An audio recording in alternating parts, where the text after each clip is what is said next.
Olá, pessoal. Boa tarde, né? Que agora é tarde. Tudo bem com vocês?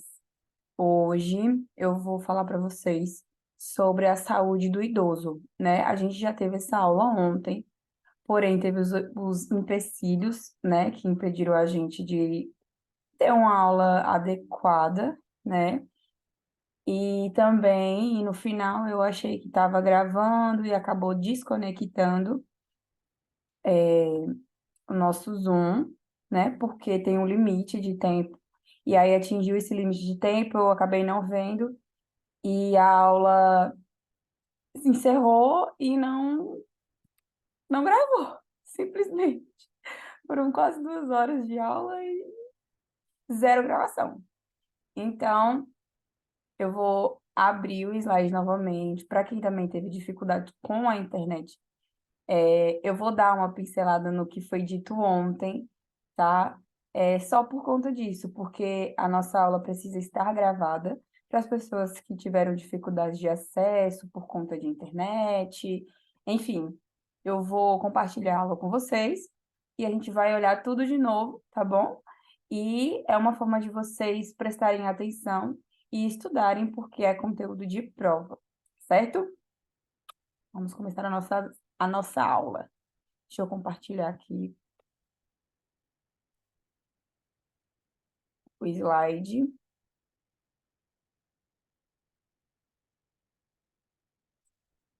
Prontinho. Saúde do idoso, como a gente pôde ver ontem, né? É, é a nossa primeira aula. Deixa eu aumentar um pouquinho. É a nossa primeira aula de saúde do idoso.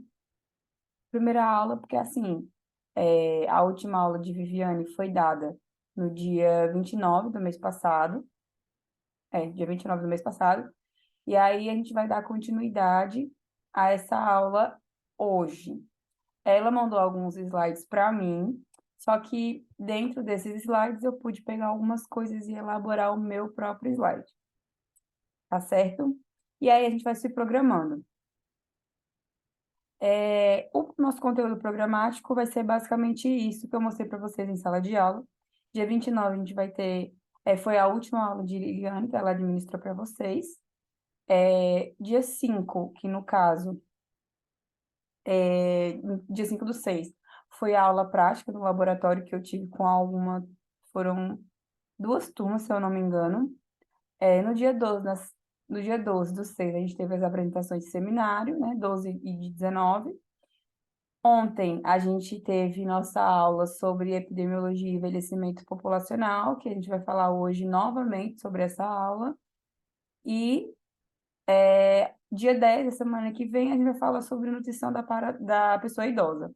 E aí, dia 17, 24 e 31, a gente vai ter aí 3 semanas de parada. E retornamos no dia 7 com gosto de gás, falando sobre a assistência geriátrica e atendimento domiciliar. No dia 14 do 8, a gente vai ter a nossa prova objetiva. E no dia 21 do 8, vamos ter a nossa recuperação para quem ficou de recuperação. Algumas pessoas que me pediram a nota eu dei, as outras pessoas que pediram no WhatsApp, eu estou tendo tempo agora, desde ontem. Ontem, quando acabou a aula, eu fui dormir, mas eu estava muito cansada. E desde manhã que eu estou na ativa, cheguei em casa agora, 5 horas da tarde. Então, a gente vai iniciar a nossa aula sobre a epidemiologia e envelhecimento populacional. Nosso tema maravilhoso, é um tema muito bom de se discutir, principalmente quem tem adulto não, idoso em casa, né? A gente vai discutir muito sobre o envelhecimento e sobre a questão populacional mesmo, gráficos, e a gente vai debater. Debater não, no caso eu vou falar sozinha, e vocês vão discutindo aí com vocês e criando dúvidas na cabecinha de vocês para que vocês possam me mandar e eu tirar essas dúvidas de vocês. Na introdução, a gente falou sobre o envelhecimento populacional, como se espalhou o resto do primeiro mundo no século passado e se estendeu nas últimas décadas. E por vários países, o terceiro mundo, inclusive do Brasil, No caso, no Brasil, a gente observou que a partir do final dos anos 60 teve uma generalizada queda na fecundidade e haverá, consequentemente, um serelepe processo de envelhecimento da população. Como eu vou mostrar para vocês, um gráfico bem interessante que fala sobre o envelhecimento populacional, a gente vai ver que 2050 vai ter uma queda brusca, uma queda muito grande de pessoas jovens, né? O que quer dizer que hoje em dia as pessoas não querem mais ter filhos. Então, quando a gente chegar lá em 2050, vai ser muita gente idosa e essa demanda de gestação, essa demanda de pessoas, de crianças, né, não vai ter mais. Quer dizer, vai ter, né? Só que não com a proporção que tem hoje, que a gente vê que tem muita criança hoje, muita criança. Tem mulheres que têm 3, 4 filhos, mulheres que necessitam do dinheiro e acabam, devido ao programa do Bolsa Família, acaba tendo mais filhos para ter condições, né? E aí, com o valor que subiu do Bolsa Família, automaticamente também elas querem ter mais filhos para ver se conseguem ter uma renda. Só que aí, quando a gente coloca na balança, né, gente, a questão do valor não bate muito, porque o gasto que uma criança tem, quem tem filho sabe. E o gasto de uma criança já é muito, quem dirá 2, 3, 4, né? O envelhecimento populacional ele não vai se referir nem a indivíduos e nem a cada geração, e sim com a mudança de estrutura etária da população, o que produz o aumento do peso relativo das pessoas acima de determinada idade. E aí vai considerar como definidora o início da velhice. O início da velhice, que nem eu falei para vocês no gráfico que eu vou mostrar. É, hum, o índice de velhice vai aumentar absurdamente. Absurdamente. E, infelizmente, a gente não pode fazer muita coisa, não, né? A distribuição etária da população brasileira. Atualmente, ocorre um amplo declínio na participação relativa do grupo etário jovem, que são os menores de 15 anos, que são os jovens que não participam de nada quando envolve a população brasileira, quando envolve algum assunto interessante, o declínio da participação desse grupo menor de 15 anos é muito pouco, muito pouco. E mais do que uma duplicação do peso da população idosa, que são acima de 65 anos, que são as pessoas muito mais participativas. Aqui eu coloquei para vocês o gráfico. Algumas pessoas teve, só quando eu estou com calor. Algumas pessoas teve a oportunidade de ver a aula ontem, eu falei sobre um gráfico que fala sobre as ondas do envelhecimento da população brasileira, no grupo etário entre 1950 a 2100, que é aí onde eu vou mostrar para vocês a questão da porcentagem, a questão do débito da população em habitantes, que vai cair muito, né? E a questão dos idosos vai aumentar muito. No gráfico, as ondas azuis, elas vão demonstrar que são a sociedade jovem, que no caso é de 0 a 19 anos. Já na fase jovem adulta, vai identificar entre os 20 e 39 anos, e que é a linha verde. A linha amarela significa a fase adulta, que são entre 40 e 59 anos, que de toda forma a gente acaba sendo um pouco contrário, né? A jovem adulta seria 20 e 39 anos, olha como que eles colocam. E 40 e 59 anos é considerado adulto, então a gente ainda, eu posso me considerar jovem, uma jovem adulta. E a linha vermelha vai falar sobre a sociedade envelhecida, tá certo? Deixa eu ver se tá na frente aqui, né? E é a sociedade envelhecida. A gente vê que de 1950 até 2010 tem uma prevalência muito, muito, muito alta entre o grupo da sociedade jovem, que são entre os de 0 a 19 anos. E podem ver que está lá embaixo, a linha da sociedade envelhecida.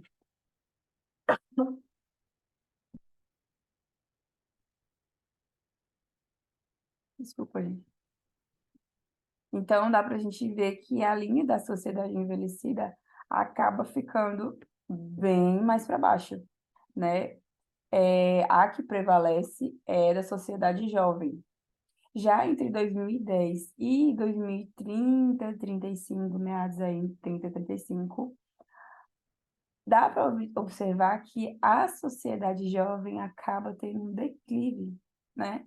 Abaixa muito, muito, entre aspas, né? E aí a sociedade jovem adulta acaba prevalecendo. Que no caso vai ser de 2010 até 2030. Então, até 2030, observa-se que o nível da população jovem adulta vai aumentar mais e a sociedade jovem não vai ter mais, né? Assim, as pessoas, as mulheres hoje em dia acabam não tendo tanta vontade de ter filhos como antigamente. Eu até citei na aula de ontem, e é bem interessante que hoje em dia, meu filho, por exemplo, não vai ter tantos primos como nós tivemos, né? Hoje em dia, as pessoas não têm tantos filhos assim para que eles tenham essa oportunidade. Meu esposo, ele só tem um irmão. Eu só tenho uma irmã, mas eu tenho vários tios. Por parte de vó paterna, eu tenho muitos tios. São ao todo, assim, muitos que eu considero muito, né? São ao todo por aí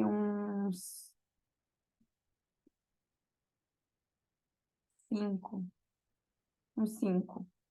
E então, desses cinco, eu tenho bastante primo, querendo ou não, eu tenho bastante primos, né? Tive a oportunidade de crescer brincando com eles, enfim. Já minha irmã é muito nova, né? Meu cunhado já é, assim, já tá quase nas casas dos 30 e ainda não tem filho, então a chance do meu filho ter vários primos é mínima, mínima, mínima mesmo. Aí a gente vê que na fase adulta vai ser aí entre 2035 a 2045, por aí. O que prevalece, o que vai prevalecer vai ser entre 40 e 59 anos. E entre 2050 a 2100, minha gente, é só velhice. Só velhice. Podem observar. Olha como que decai esse gráfico de uma forma absurda. Decai muito. E aí, a gente vai ver a distribuição etária da população brasileira. Vou achar aqui esses slides. No Brasil, no ano de 2000, o número absoluto de idosos era de aproximadamente 14,5 milhões. E estima-se que de 2015 até 2020, que já passou, os idosos correspondem a 25 milhões de brasileiros. Aumenta? Será que aumentou? Aumentou muito. Teve uma queda aí por conta da pandemia, que nem eu estava comentando ontem. Teve uma queda devido à pandemia, porque muitos idosos foram a óbito devido ao Covid-19, infelizmente. Mas isso não tira de que aumentou bruscamente a quantidade de gente envelhecida no Brasil. E aí a gente fala sobre o envelhecimento populacional, os fatores colaboradores, que no caso são a industrialização e urbanização, as mudanças no estilo de vida dessa pessoa, os processos de migração, acesso a métodos anticoncepção, acesso a novas tecnologias médicas, né? Isso daí é o que vai causar o aumento da velhice lá para 2050, 2100.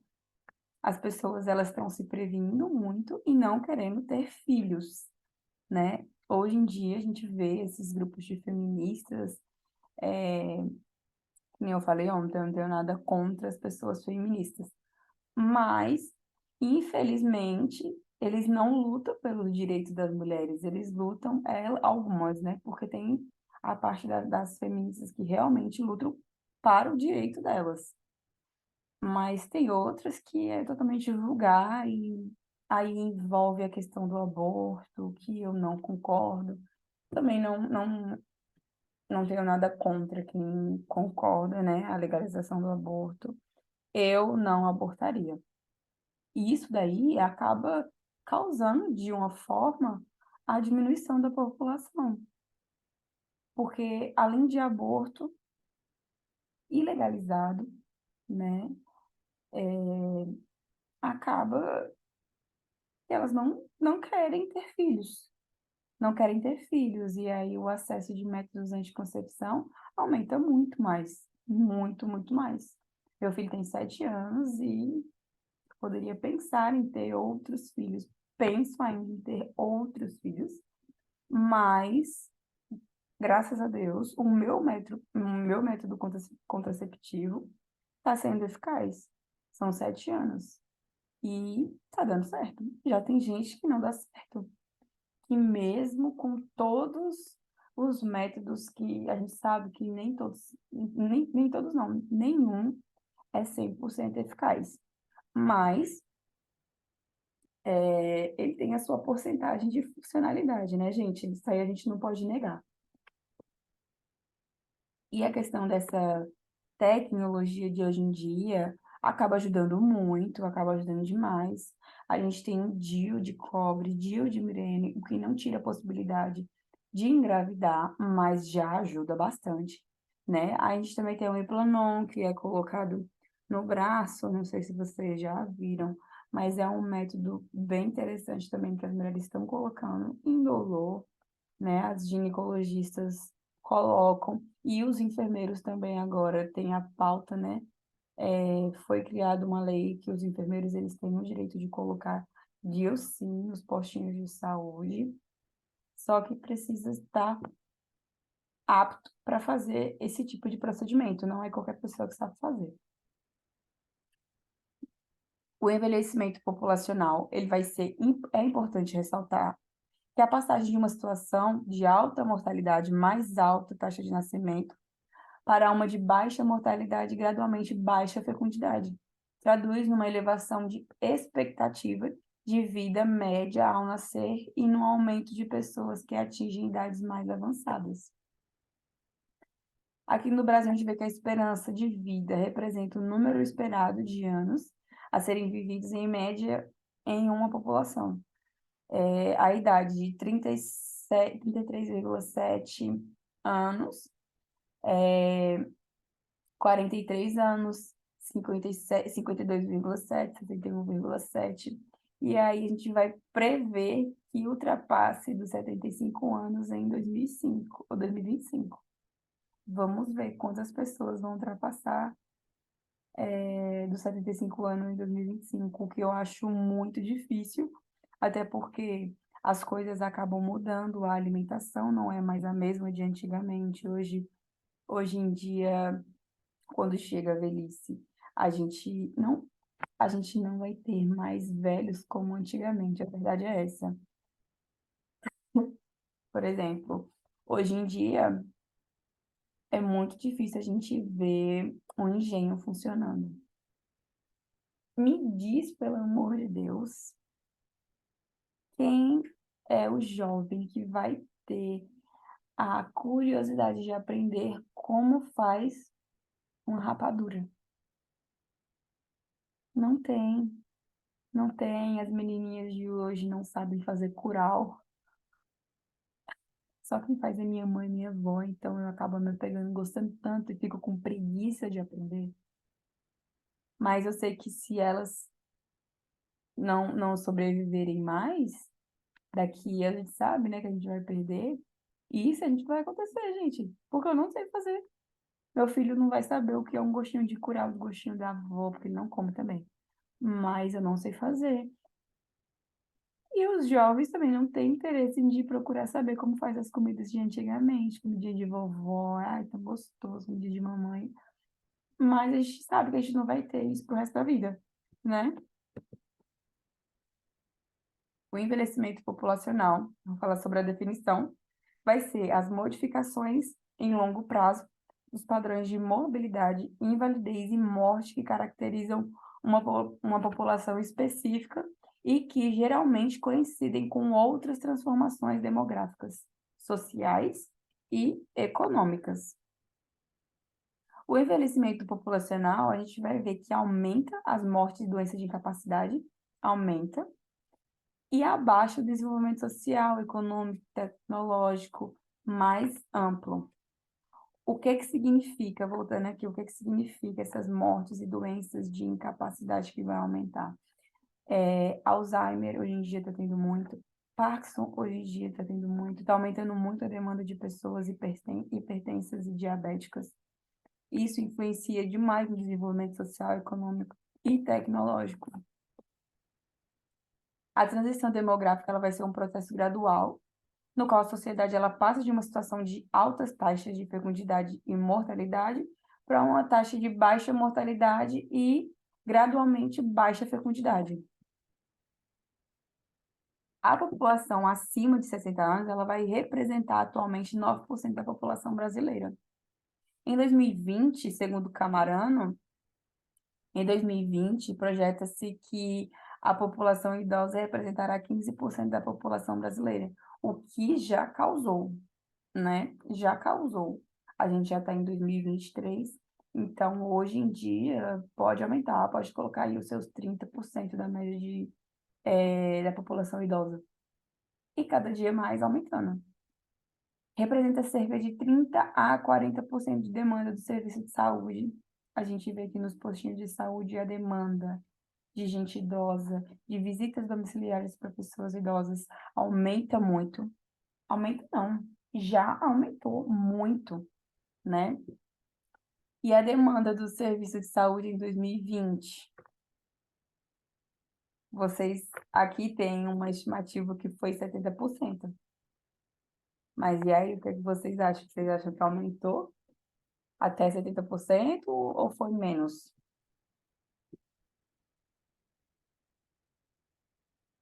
Com relação à transição demográfica, aqui no Brasil, diferentemente do que se observou na Europa, um estudo que eles fizeram entre o Brasil e a Europa, as mudanças demográficas, elas não se dão como um fruto de desenvolvimento social, e sim como consequência de um processo maciço de urbanização sem alterações marcantes de distribuição, renda e na estrutura social.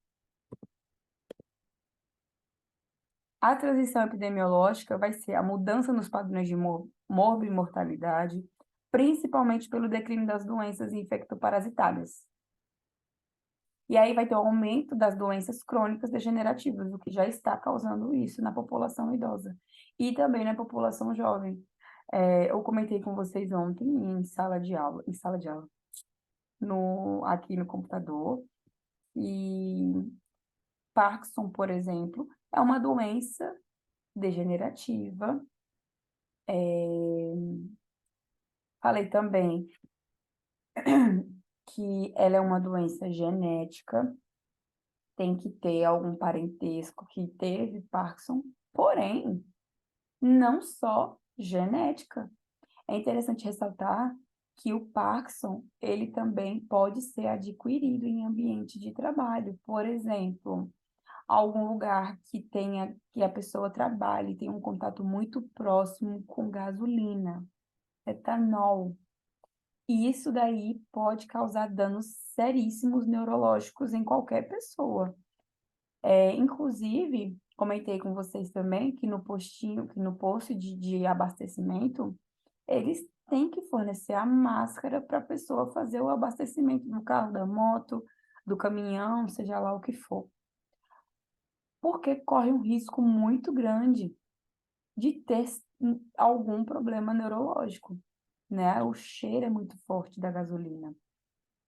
E o que a gente vê é que as pessoas não fazem o uso correto, adequadamente de EPIs nos seus ambientes de serviço, né? E vai ter um dano muito grande mais para frente. E isso vai ter consequências. A gente espera que não. Mas é que nem Deus diz, né? Deus ajuda quem por ele faz, né?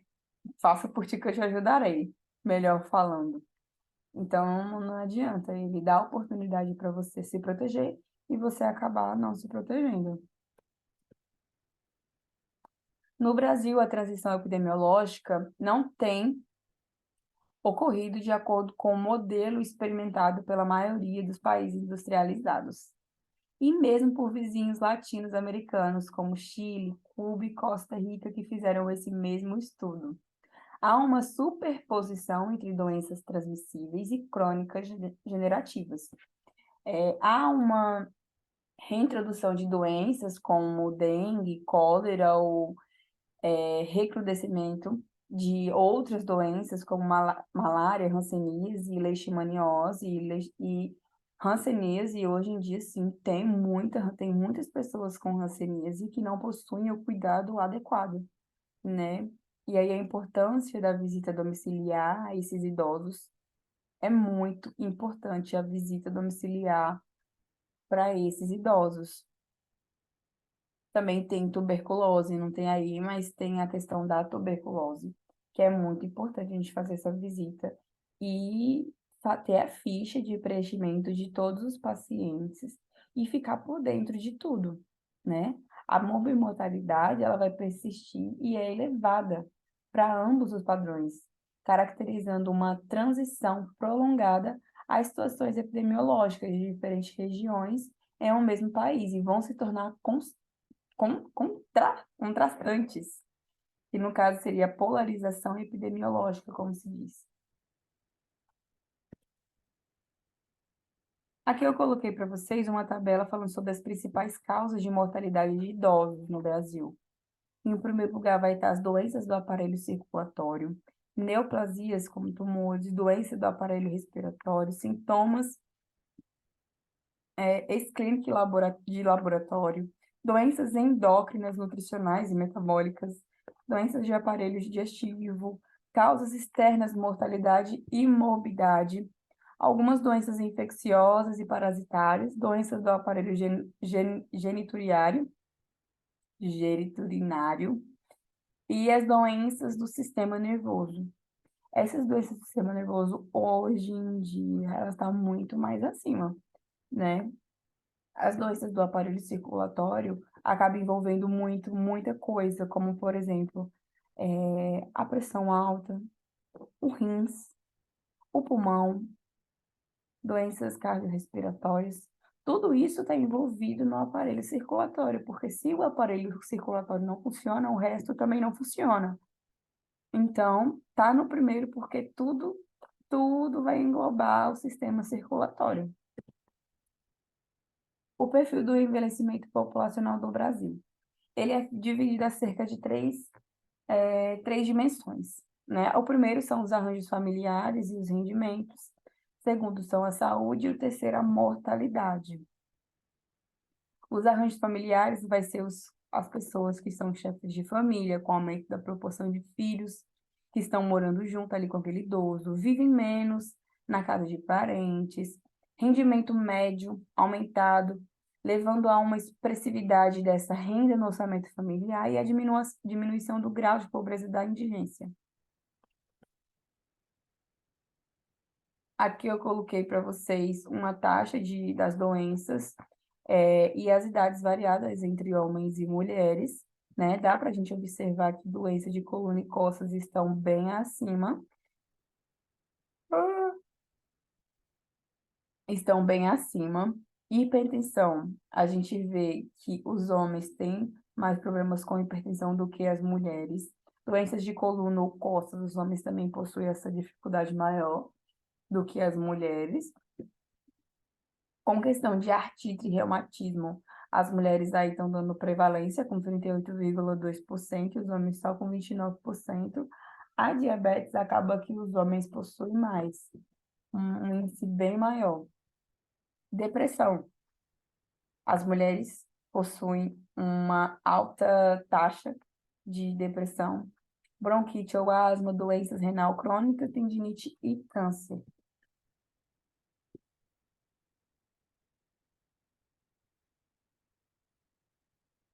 Hum.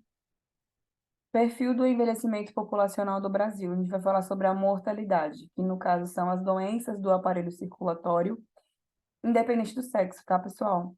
Em segundo, terceiro e quarto lugar vão ser as afecções mal definidas, neoplasmas e doenças do aparelho respiratório. Das costas. Ah, tá com problema nas costas. Entre os homens, aumentou a mortalidade por doenças do aparelho digestivo. E entre as mulheres, aumentou a mortalidade por doenças endócrinas e do metabolismo. E aí a gente vai falar um pouquinho sobre as teorias do envelhecimento.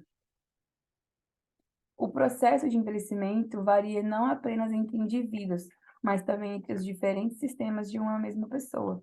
Ou seja, não é só porque a outra pessoa tem a mesma idade que eu sou obrigada a ter mais rugas do que ela ou ser igual a ela, ou ter menos rugas do que ela, né? Cada pessoa, independente da sua faixa etária de idade, sabe se cuidar de uma maneira única.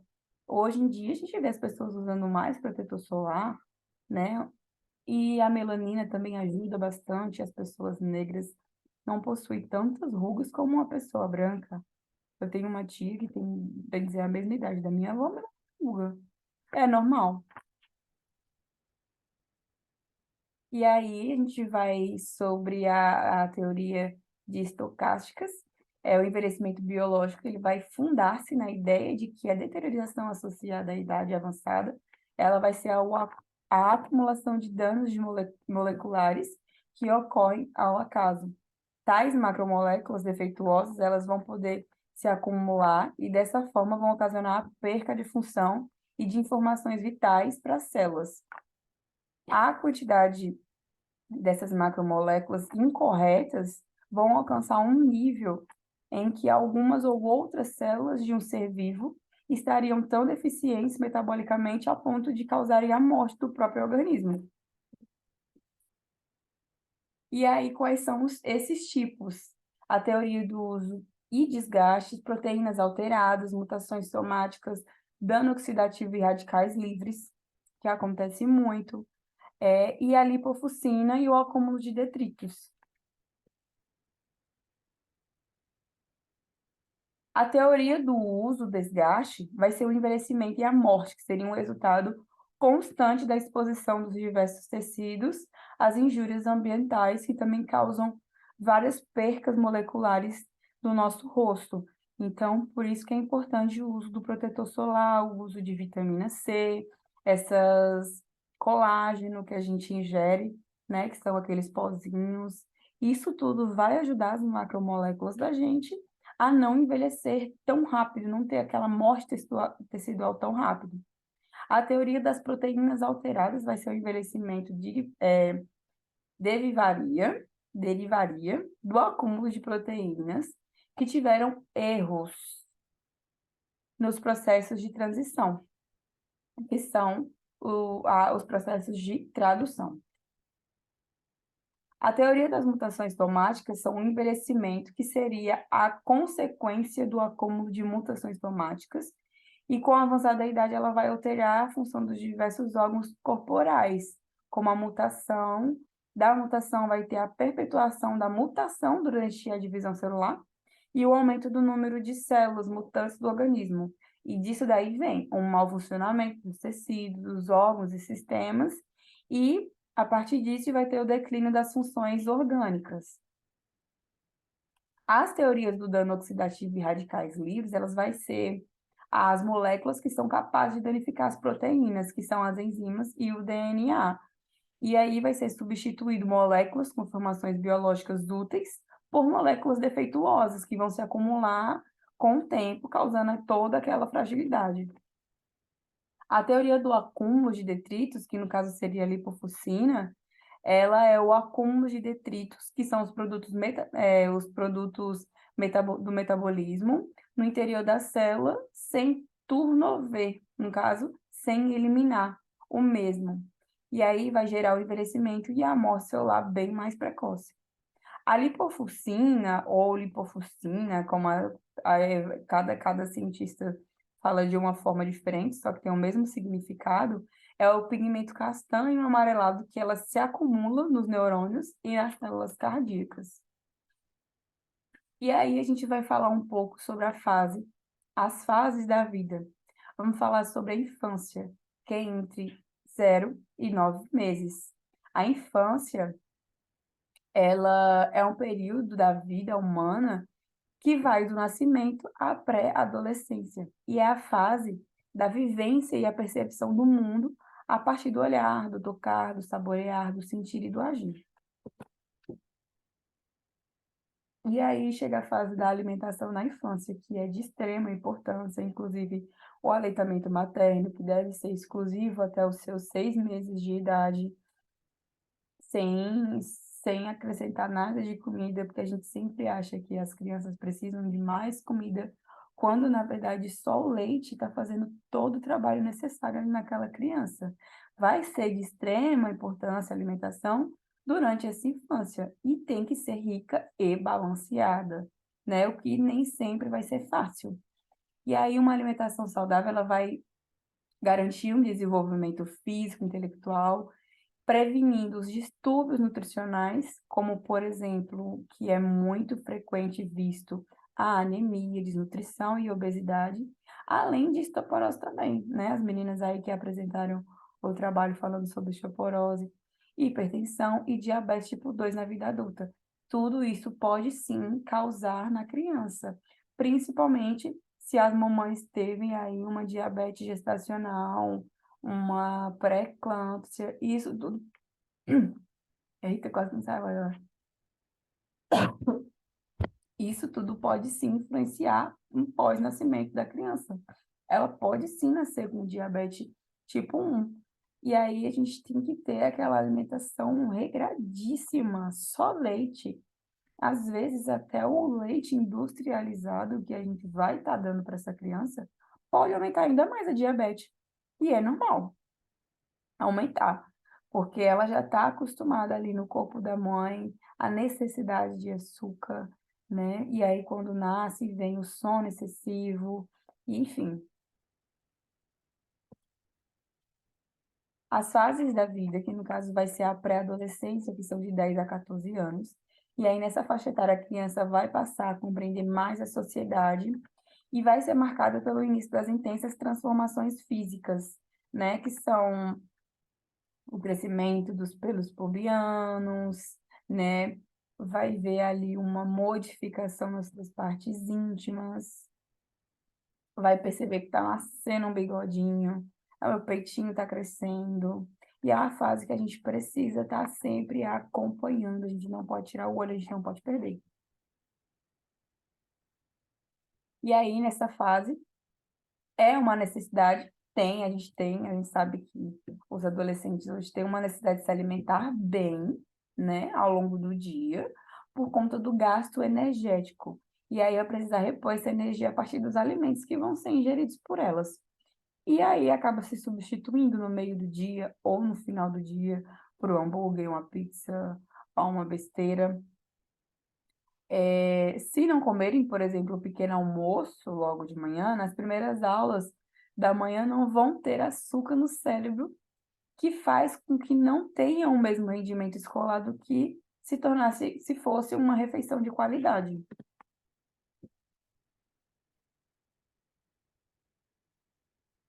Entre 15 e 21 anos, a gente vê que é a fase do desenvolvimento humano em que há a transição da infância para a vida adulta, né? A gente vê aí, quando vai chegando nos seus 18, 19, que a gente cai na real que a gente precisa procurar alguma coisa para fazer, né?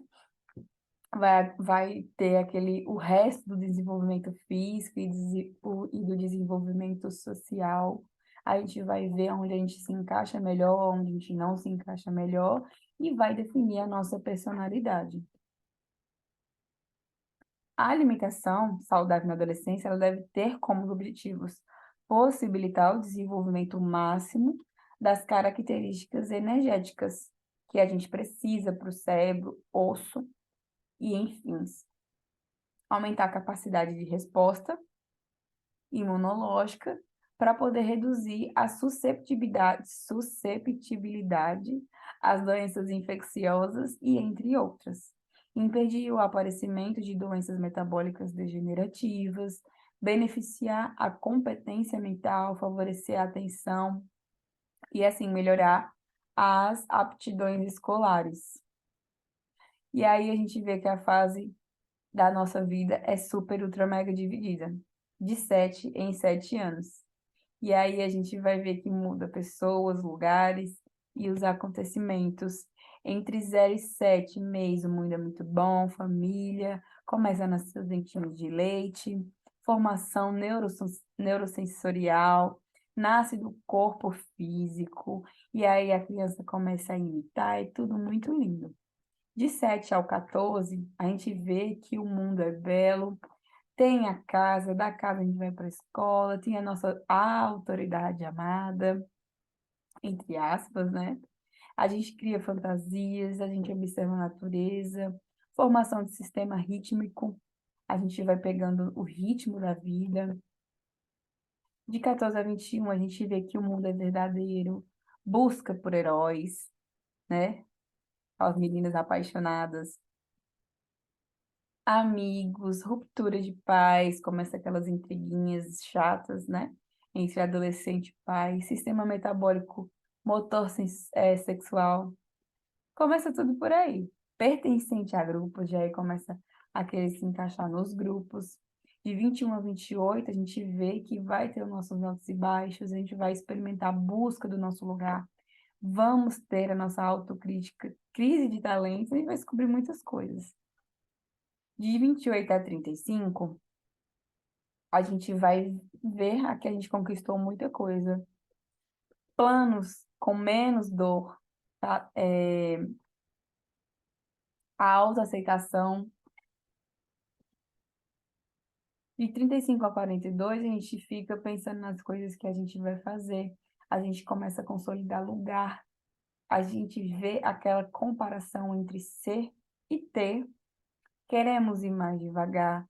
Temos crise de autoautenticidade. Até hoje eu tenho essas crises. E a gente vê que a gente é o nosso limite, independente de qualquer coisa. O céu é o limite. De 42 a 49, a gente tem uma visão ao todo, que a gente vê que os nossos avós acabam sendo bem mais inteligentes, eles observam mais as coisas, né? A gente começa a ser mais egoísta e a gente começa a ter o nosso próprio recomeço. Dos 49 a 56, a gente vê uma visão mais ética, compreensão das pessoas, ritmos, rotinas, ouvir nas entrelinhas e acaba não sendo tão social como de fato era para ser. Eita, passei um. E aí a gente vai ver os cuidados com o paciente idoso. A gente deve ter o cuidado com sandálias adequadas. E quais seriam as sandálias inadequadas? Dá para ver aí que tem umas sandálias adequadas para as pessoas idosas, principalmente para as pessoas, para os idosos que possuem diabetes, têm uma facilidade maior de machucar o pé. Então, essas sandálias, elas vão ajudar bastante. Ao invés de estar usando chinela havaiana e essa sandália dura que a gente compra no 15, sabe? Essa sandália dura do 15, que machuca. Porque as pessoas que possuem diabetes têm o pé mais sensível. Então, qualquer coisinha, qualquer topadinha é uma ferida que pode custar um dedo, é uma ferida que pode custar o pé, pode custar a perna. Então, a gente precisa muito orientar os nossos pacientes sobre isso, sobre essa importância do cuidado das sandálias adequadas para cada um deles. E Também tem os sapatos que são adequados, né? Não só as sandálias, mas também possuem sapatos que são adequados. Tem uns sapatos que são muito confortáveis, né? Tem um, se eu não me engano, é da Fila, que ele parece aquela meiazinha. Ele é muito gostoso, muito bom, não tem cadastro, né? Mas é muito difícil de você ver idoso usando aquele tipo de calçado. Além dos sapatos, a gente precisa ter uma higiene melhor, também o couro cabeludo, eu esqueci de colocar, né? E observar as roupas que são mais adequadas para eles, tá certo? A gente precisa ver uma roupa mais confortável, uma roupa que ele se sinta mais à vontade, tanto para sair quanto para ficar em casa. E muito importante a questão da higiene das unhas, não só das unhas, higiene do corpo inteiro, né? A unha muito grande do pé pode machucar dentro de um sapato. E como eu falei, esse machucado pode ter percas aí que vocês sabem, né? Pode custar um dedo, um pé, uma perna, assim como eu falei. E aí, gente, para nós concluirmos essa aula de hoje, a gente vê que nenhuma das teorias sozinha consegue explicar todos os passos desse complexo processo que é o envelhecimento. Em cada uma delas encontramos pedaços da verdade biológica do envelhecer. E a busca pela explicação do processo de envelhecimento não acaba, pois o desejo da eternidade move os homens desde a antiguidade e nunca vai parar. Pessoal, essa foi nossa aula de hoje, de ontem, entre aspas. E aí, vou deixar essa aula salva para vocês. Tomara que tenha dado certo. Se você está vendo esse vídeo, é porque a Teacher Thaís conseguiu gravar essa aula para vocês com excelência, depois de muito trabalho, depois de muita labuta. O cachorro comeu meu carregador hoje. Quase que essa aula não sai, eu entrei em desespero. Ainda bem que eu já estava em Salgueiro, consegui comprar outro, que aqui em Verde a gente não tem. Aí, gente, passei perrengue, viu? Vocês têm que dar valor, viu? Porque administrar aula online não é para qualquer um. Dá muito trabalho. Mas deu certo. Se vocês estão vendo essa aula de hoje, dá um like, curte, comente e compartilha. Brincadeira. Beijos, gente. Vou fechar aqui essa aula. Ver se dá certo agora. Fechar aqui essa aula e cheiro!